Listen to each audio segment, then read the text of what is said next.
Now, but the issue, I mean, Doc, you've done such wonderful work in your development program. Tell us a bit about the Tax Inspectors Without Borders project that you launched in, I think, 2016.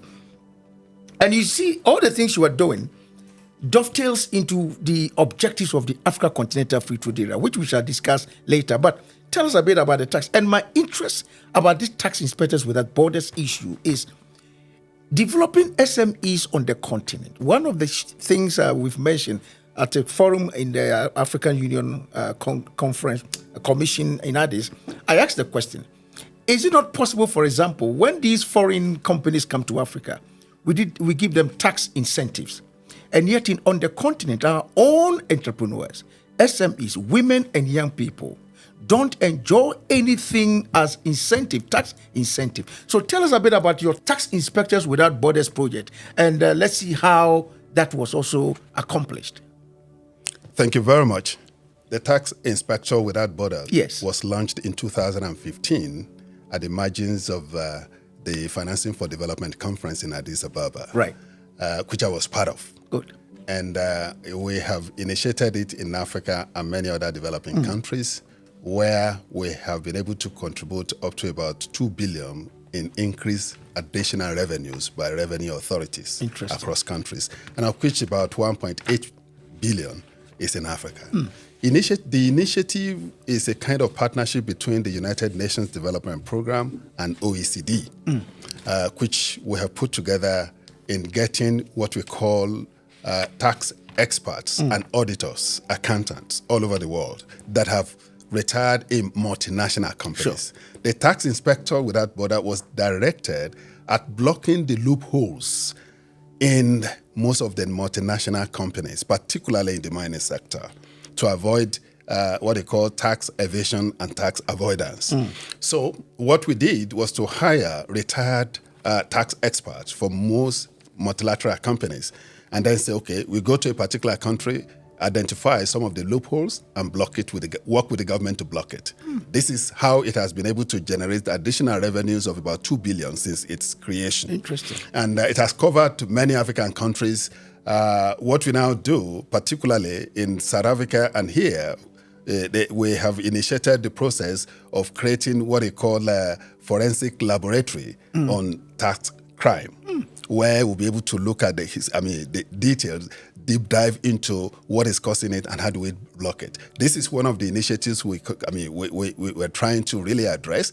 Essentially, the Tax Inspector Without Borders is what we are trying to really promote in deeper form. We're trying to link up with ATAF, this African Tax Administrators Forum, based in Pretoria, where we want to bring some of the big tax authorities in Africa together to partner with countries with small tax authorities and develop capacities on the basis of their areas of comparative advantage. We have, if you look at it, when it comes to revenue generation and tax authority, South African Tax Authority is one of the best in the world. It's one of the best in the world in terms of its advancement and sophistication.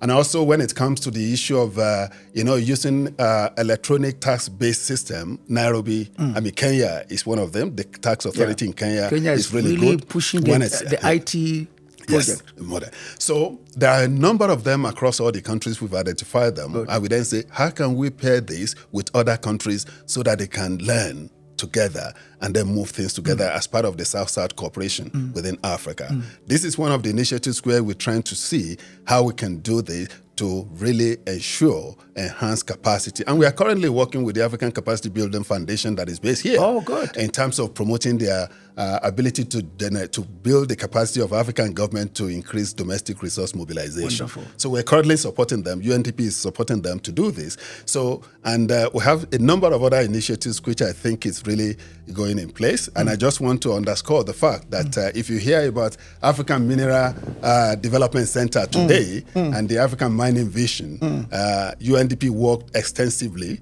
with other Pan-African institutions, African Union, UN Economic Commission for Africa, and African Development Bank to establish them. Absolutely. So we played very strong role in putting them in place. Good. Now, on the other issue you mentioned, which is more or less one of the things that I'm currently working on, Okay. where multinational companies that have capacity to pay taxes are given undue tax incentives. Tax holidays. Sometimes 15 years. Yes. Whereas the small and micro enterprises that really break even are burdened with a lot of tax obligations. Sometimes their shops and all those are closed. Are closed. Their goods are seized. Yeah. So this is where one of the fiscal paradoxes we have. And we've been trying to say, how do we really address it? And we're focusing on what we call tax expenditures. Okay. Tax expenditure is a kind of, is putting all the tax incentives and tax holidays you've given to big companies. Instead of generating revenue, it becomes an expenditure for government. Yeah. So we then say, no, how do we block it? Because most of these are very unproductive. If you look at the linkage between tax expenditure and the industrialization, you then realize that there may not be any serious correlation. Sure. That shows it's a waste.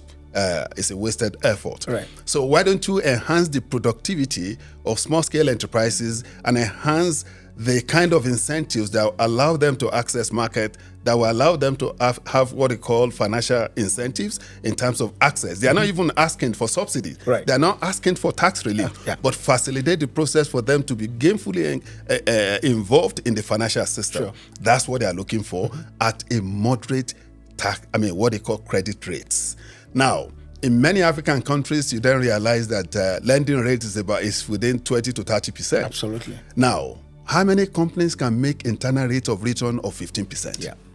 So many you are working for the banks. Absolutely. If you have access to it. Yeah. So this is one of the things we have to really make sure we manage effectively to be able to manage this.